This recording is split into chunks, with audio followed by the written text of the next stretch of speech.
Buenos días, doctora Aguilar, compañeros. En esta oportunidad nuestro grupo va a presentar un tema importante en cuanto a emergencias médicas, que es pancreatitis aguda.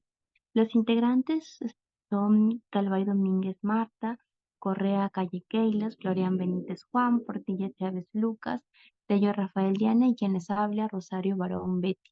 Siguiente, por favor. Siguiente, pues, ya. Bien, primero necesitamos saber la anatomía. El páncreas es una glándula alargada que va a estar formada por tres partes: cabeza, cuerpo y cola. La cabeza es la que se va a unir al duodeno a través del tejido conjuntivo y la cola al hilo del vaso. El páncreas adultos es un órgano retroperitoneal cuya orientación va a ser transversal y se va a extender desde una asa en sede del duodeno hasta el hilo del vaso.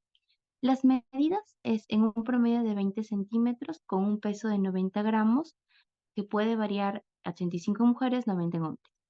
La vascularización va a ser de acuerdo a la zona, ¿no? En cabeza, cuello, cuerpo y cola. En esta imagen vamos a poder ver las partes y sus relaciones, ¿no? Por ejemplo, ahí vamos a ver su relación con el duodeno, la cabeza con el duodeno, su relación también con la papila de Vater, etc. Siguiente, por favor. Bien, respecto a los conductos, el conducto pancreático principal o de Bursuanga recorre toda la longitud del páncreas y desemboca en la ampolla hematopancreático de Vater, donde también va a desembocar el colédoco. El esfínter hematopancreático de Oddi va a regular tanto el paso de la bilis como el líquido pancreático hacia el duodeno. Va a impedir el reflujo de contenido intestinal hacia el conducto pancreático. En accesorio, algunas personas eh, van a tener un conducto pancreático llamado de Santorini. Este de acá es un vestigio del origen del páncreas a partir de los dos primordios endodérmicos separados que van a invaginar el intestino delgado, ¿no? Y se ve claramente cómo están drenando los conductos. Siguiente, por favor. Bien, respecto a su epidemiología. La incidencia varía, pues, de acuerdo a cada país. Puede ser entre 10 a 46 casos por cada 100.000 habitantes.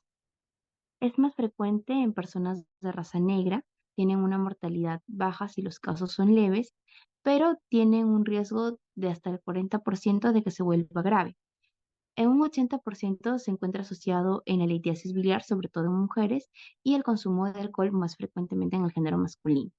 La mortalidad precoz se va a relacionar al shock y la mortalidad tardía es sobre todo por una infección sobreagregada.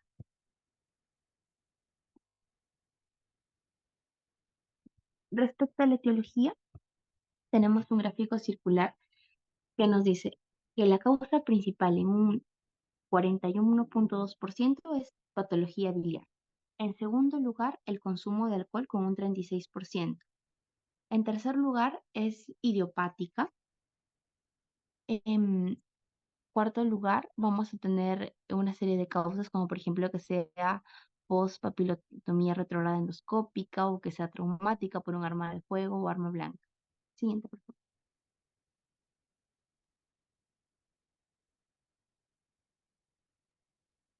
Doy pase a mi compañera. Bien, continuando con la exposición, vamos a hablar ahora de la fisiopatología de la pancreatitis aguda. En general, esta es una enfermedad que tiene muchas causas, pero se hace un estudio y se concluye que al final es una lesión de las células acinares lo que genera un daño tanto reversible como irreversible a nivel exocrino, es decir, en el páncreas. Las primeras causas, en este caso la principal, como se mencionaron anteriormente en la etiología, tenemos lo que es la obstrucción ductal o la obstrucción de los conductos pancreáticos. En este caso, la colelitiasis como su en mayor frecuencia. Por lo general, la obstrucción suele deberse a cálculos biliares, barro biliar, pero también puede estar asociado a neoplasias periampulares, como por ejemplo cáncer pancreático, coledococeles y también parásitos. Bueno, básicamente, la obstrucción genera una presión ductal intrapancreática y esto conduce a una acumulación de líquido rico en enzimas y en el intersticio. por lo general, la mayoría de enzimas pancreáticas se secretan en forma inactiva. Entonces, básicamente, eh, no solamente vamos a encontrar enzimas inactivas, sino también vamos a encontrar enzimas que están en forma activa, como por ejemplo la lipasa. Y es esta la que se encarga de producir una necrosis en la grasa local. Básicamente, se plantea un estudio y menciona que la muerte de los adipocitos genera señales de peligro a nivel local y que posteriormente también puede ser a nivel sistémico. Básicamente se estimula la liberación de miofibroblastos y leucocitos liberadores de citocinas proinflamatorias junto con otros mediadores de inflamación. Entonces se genera un proceso inflamatorio local y se fomenta el desarrollo de un edema intersticial a través de una microvasculatura permeable. Entonces, es este edema el que compromete toda la vía, eh, junto con el deterioro del flujo local de la sangre, lo que genera una insuficiencia vascular y posterior lesiones isquémicas dentro de lo que son las células acinares. Existe también otro mecanismo, el cual se le conoce como lesión de primaria de células acinares. Básicamente, cuando se liberan enzimas digestivas, ocurre una inflamación y una autodigestión de lo que son los tejidos pancreáticos. Mm, Bien, básicamente existen muchas causas por las cuales ocurre una lesión primaria que es a nivel o directo hacia las células acinares. Tenemos una que, por ejemplo, es el estrés oxidativo, el cual genera radicales libres en las células acinares. ¿Y qué produce esto? Básicamente ocurre una oxidación de los lípidos de membrana y activación en los factores de transcripción, como por ejemplo son el AP1 y el NFK beta. Básicamente inducen una expresión de quimiosinas que atraen a células mononucleares y básicamente generan una inflamación local. También hay otra causa que está asociada al daño directo de las células acinares, que en este caso vendría a ser el flujo del calcio, que básicamente es un estímulo importante para lo que es la activación inadecuada de las enzimas digestivas. Entonces se sabe que el calcio desempeña un papel esencial en cuanto a lo que es la regulación de la activación de la tripsina. La tripsina es una enzima pancreática que básicamente actúa como precursora de las demás enzimas eh, que se activan posteriormente a ella. En general, las concentraciones de calcio suelen ser bajas, entonces por eso que genera básicamente que la tripsina se inactiva a sí misma, pero cuando las concentraciones de calcio están altas, esta autoinactivación se va a anular, lo que favorece en este caso la activación del tripsinógeno por la tripsina. Entonces, básicamente una activación prematura de las enzimas pancreáticas. Bien, y luego tenemos lo que son los defectos del transporte intracelular de proenzimas en las células acinares o defecto del transporte intracelular. Básicamente bueno, la teoría plantea que en las células acinares normales, las enzimas digestivas, eh, que en este caso se encuentran dentro del zimógeno, y las hidrolasas lisosómicas se transforman de vías separadas. Entonces, se plantea que hay una activación de proenzimas, es decir, enzimas inactivadas, por la consiguiente rotura de los lisosomas que liberan una sustancia conocida como catepsina B, y esta es la que genera la activación de la tripsina de manera prematura y por consiguiente la ruptura del lisosoma. Entonces esta sustancia catepsina B sale al citosol y genera lo que vendría a ser una necrosis en células acinares. Ahora, estos tres procesos, en este caso, tanto la obstrucción como la injuria de la célula cinar y el transporte intracelular defectuoso, ambos tienen una causa que vendría a ser la segunda causa más frecuente de pancreatitis aguda, que es el consumo del alcohol. El consumo del alcohol, hay estudios que mencionan que básicamente actúa o aumenta de forma transitoria lo que es la contracción, perdón, del esfínter de Oddi, pero de manera esporádica o de manera alternada. Por lo general, la clínica suele ser variable, es decir, asintomática o sintomática con una resolución, en este caso, una resolución espontánea o un cuadro más duradero. Entonces, eso con respecto a lo que es la obstrucción. Sin embargo, también hay estudios que mencionan que el alcohol tiene efectos tóxicos directos sobre las células acinares. En este caso, lo mismo que se mencionó, pues, ¿no? Como lo que es el estrés oxidativo, también la producción de radicales libres y a su vez también los factores de transcripción proinflamatorios. Y ahora, con respecto al transporte intracelular defectuoso, bueno, pues básicamente se menciona que el consumo crónico de alcohol puede generar también lo que es el contacto directo de este simógeno con los lisosomas. Bueno, entonces en general tenemos que es una lesión directa a las células acinares con una consiguiente activación de enzimas de este caso de manera prematura, lo que va a generar edema de inflamación intersticial, proteólisis, necrosis grasa y hemorragia, generando así el cuadro de pancreatitis aguda. Doy pase a mi siguiente compañero.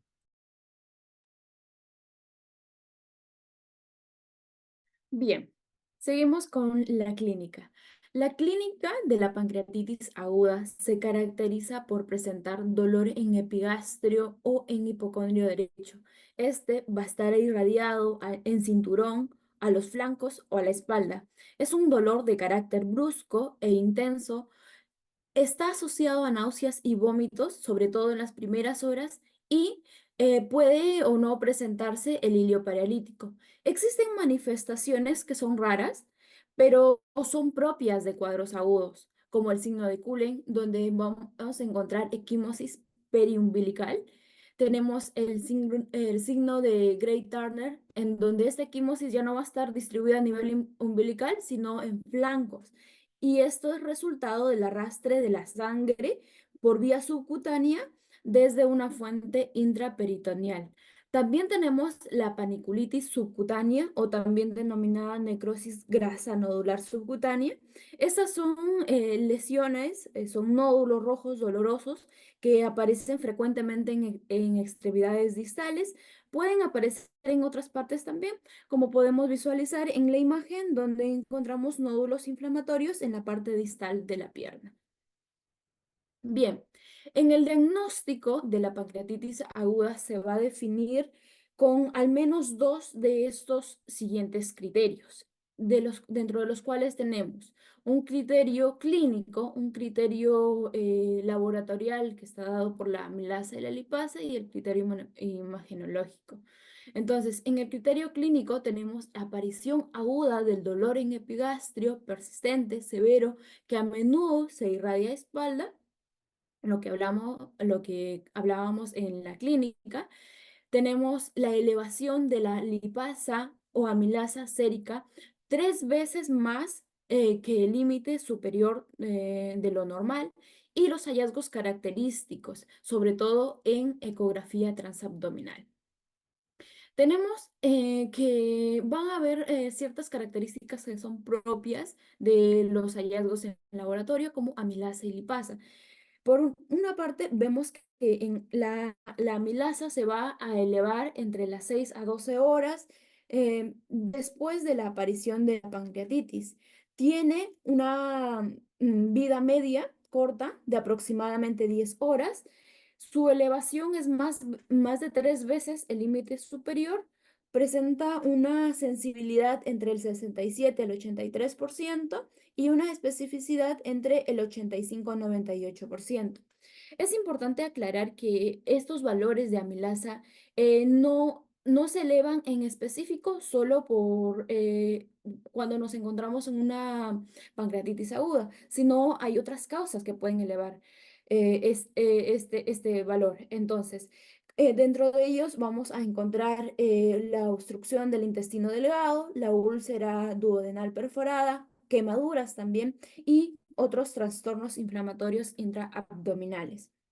Tenemos la lipasa sérica, tiene una sensibilidad entre el 82 al 100%, aumenta entre las 4 a 8 horas después del inicio de los síntomas y alcanza su punto máximo a las 24 horas. Vuelve a la normalidad entre 8 a 14 días después.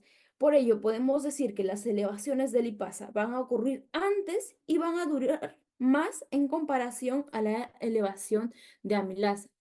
aclarando también de que estos valores solo sirven para el diagnóstico, no van a servir y no nos van a orientar en cuanto a severidad, pronóstico y tampoco nos van a orientar para evaluar el seguimiento. Entonces, también tenemos el diagnóstico por imagen.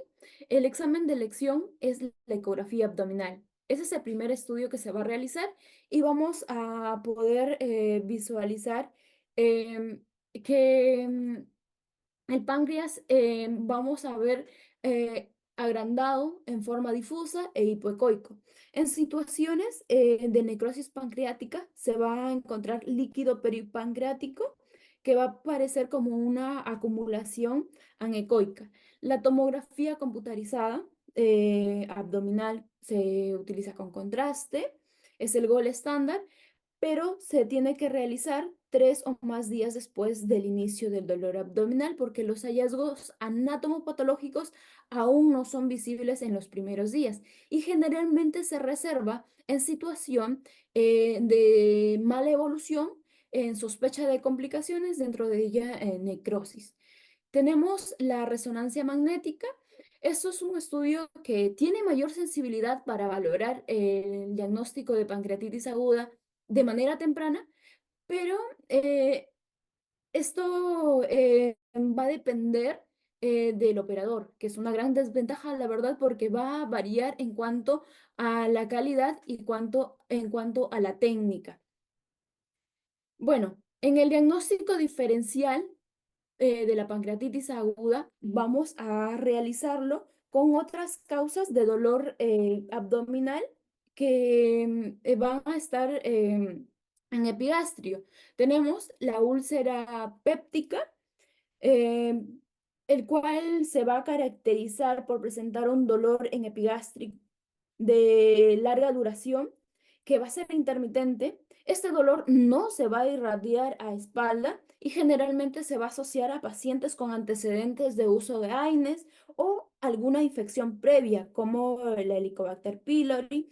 Y en cuanto a sus niveles de laboratorio, amilasa y lipasa van a encontrarse normales, lo que nos va a diferir de este diagnóstico y nos inclina a pancreatitis aguda. En el caso de coledocolitiasis, colangitis, colecistitis, son patologías en los cuales ya hay antecedentes de cálculos biliares. Y en coledocolitiasis y colangitis se va a presentar los hallazgos de laboratorio amilasa y lipasa van a estar normales. En cuanto a colecistitis, estos hallazgos van a estar ligeramente elevados, pero no llegan a ser 3 veces más su valor normal. Entonces, también tenemos la víscera perforada. En la víscera perforada, estos pacientes nos van a manifestar dolor abdominal de aparición repentina, que van a tener síntomas peritoneales de defensa, rigidez, con dolor al rebote, y bueno, estos no van a diferir de pancreatitis aguda. Puede en los exámenes de laboratorio también presentarse una amilasa y lipasa elevada, pero estos valores no alcanzan a 3 veces más su valor normal.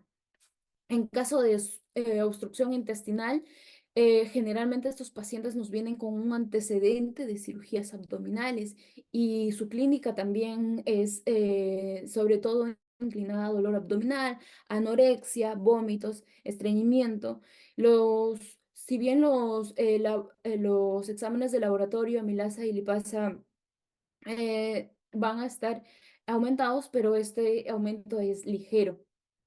Tenemos también la isquemia mesentérica, sobre todo, bueno, aquí estos hallazgos en el examen físico vamos a encontrar un dolor periumbilical. Es un dolor desproporcionado a comparación de la pancreatitis aguda. Esto en estos pacientes se va a manifestar sobre todo cuando presentan factores de riesgo como edad avanzada, aterosclerosis, enfermedad valvular cardíaca. También van a presentar elevaciones de la amilasa y lipasa, pero estas suelen ser menos marcadas a comparación con los valores que encontramos en pancreatitis aguda.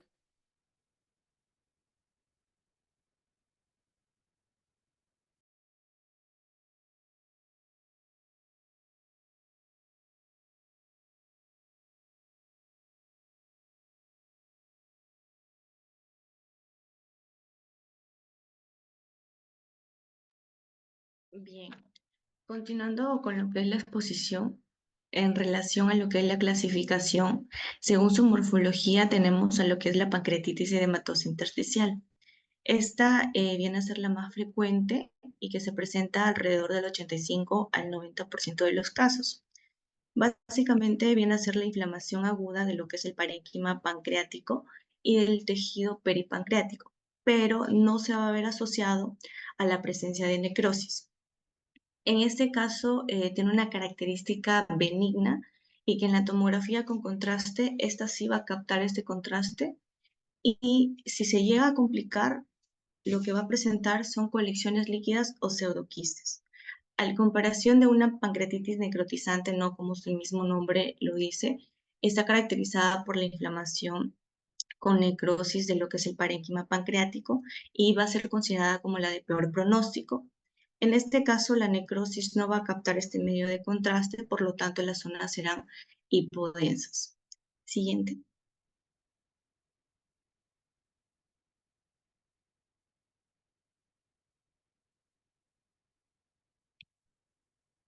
En relación, según su gravedad, la clasificación de Atlanta nos dice que tenemos una pancreatitis moderada. En este caso no va a haber falla orgánica ni mucho menos complicaciones tanto locales como sistémicas. En una pancreatitis aguda moderadamente severa va a presentar falla orgánica pero transitoria, menor a 48 horas y que puede estar o no asociada a las complicaciones locales y sistémicas. En una pancreatitis severa está caracterizada básicamente por la falla orgánica, pero en este caso que va a ser persistente, no que va a durar en promedio mayor a 48 horas. Siguiente.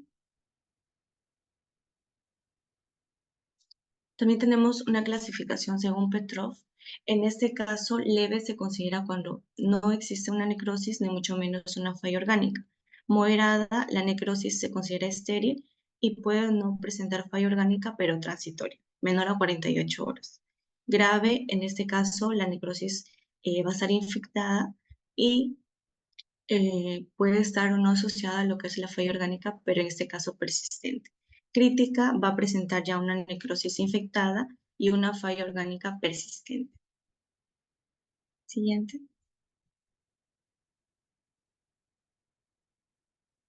Bien.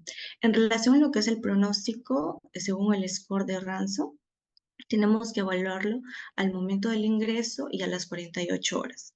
Al ingreso, tenemos los siguientes criterios a considerar: los leucocitos, no con esta nemotecnia llega, los leucocitos que sean mayor a 16.000, el LDH mayor a 350 unidades internacionales por litro, la edad que sea mayor a 55 años, la glucosa mayor a 200 miligramos por decilitro y el ACT o las transaminasas que sean mayor a 250 unidades internacionales por litro.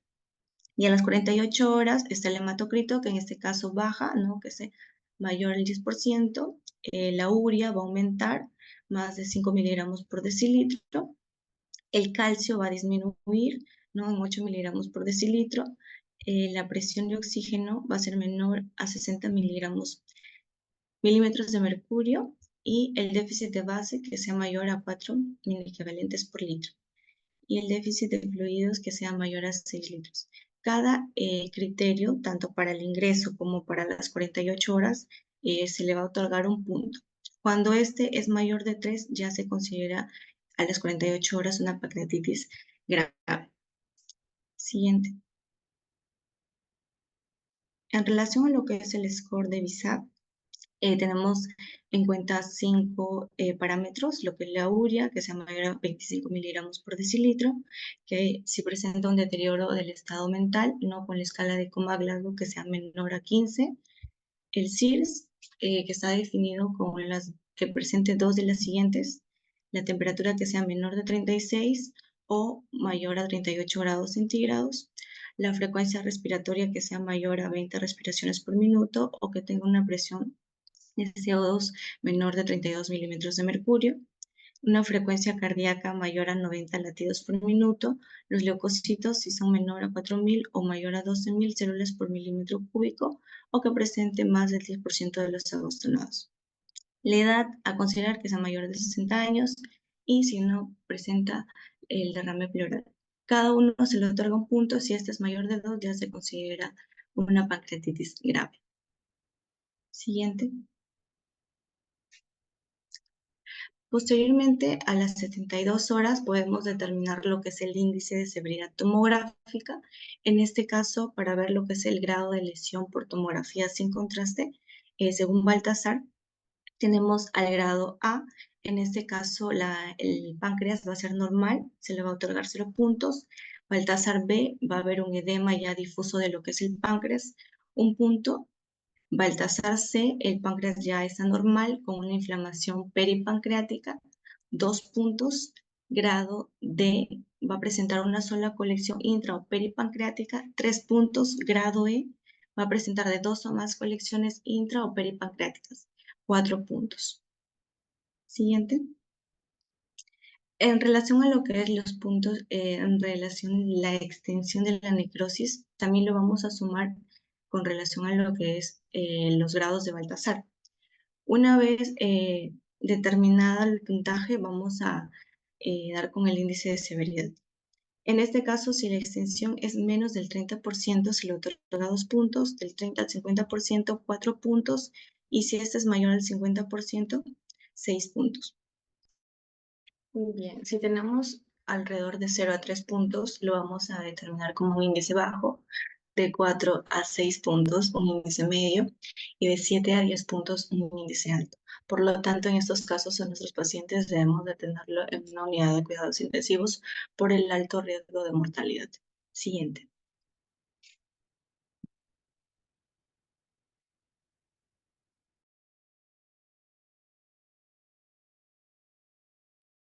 Bien, continuando con las complicaciones, hemos considerado dentro de ellas al pseudoquiste pancreático, la cual es una acumulación de líquido pancreático que se presenta aproximadamente en el 25% de los pacientes con pancreatitis aguda. Este pseudoquiste se caracteriza por una inflamación aguda, por un líquido opaco, una pared quística mal definida y también desechos necróticos, también estériles, y muchas veces este suele resolver de manera espontánea. Este aparece después de 4 semanas de iniciada la enfermedad. Dentro de su clínica, este presenta un dolor abdominal superior persistente, también presenta saciedad temprana, náuseas, pérdida de peso, ictericia, lumbalgia, también puede haber una masa palpable y en laboratorio vamos a encontrar una elevación de las enzimas pancreáticas en el plasma, teniendo como característica concentraciones elevadas de amilasa y también concentraciones bajas de antígeno carcinoembrionario. También como parte del diagnóstico se va a realizar una tomografía en la cual por lo general se va a observar una colección homogénea, ovalada, única, de paredes finas que se ubica frecuentemente en la cola del páncreas o en el cuerpo del páncreas.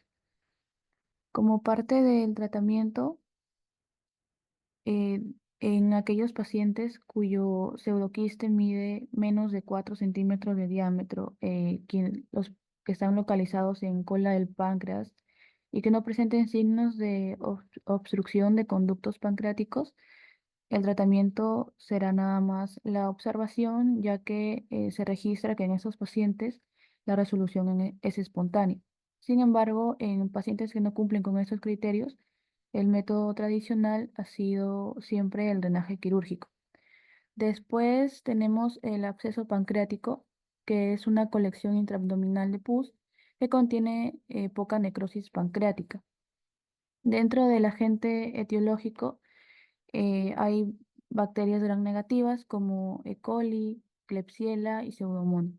Dentro de su clínica, este cursa con fiebre, taquicardia, y dentro de su cuadro clínico no se va a evidenciar una mejoría pese al tratamiento que se ha instaurado. Dentro de los estudios, en la tomografía se muestra gas dentro del páncreas o en el tejido circundante y acumulado también alrededor del páncreas. Y como estudios de laboratorio se va a encontrar leucocitosis, bacteriemia, marcadores inflamatorios elevados y bueno, dentro del tratamiento se van a utilizar la antibiótico-terapia y también el drenaje.